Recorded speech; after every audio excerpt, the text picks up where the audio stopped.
ต้องแกร่งเหมือนดังหินกล้าฟันฝ่าไม่กลัวไม่หนีความจริงนี่แหละความหมายคนจริงไม่หวั่นอะไรคนหนึ่งคนเกิดมาหนึ่งครั้งมันต้องทำให้ดี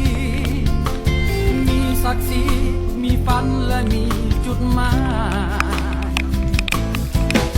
ใจมันคงสื่อตรงหยัดยืนไม่ว่าเป็นอย่างไร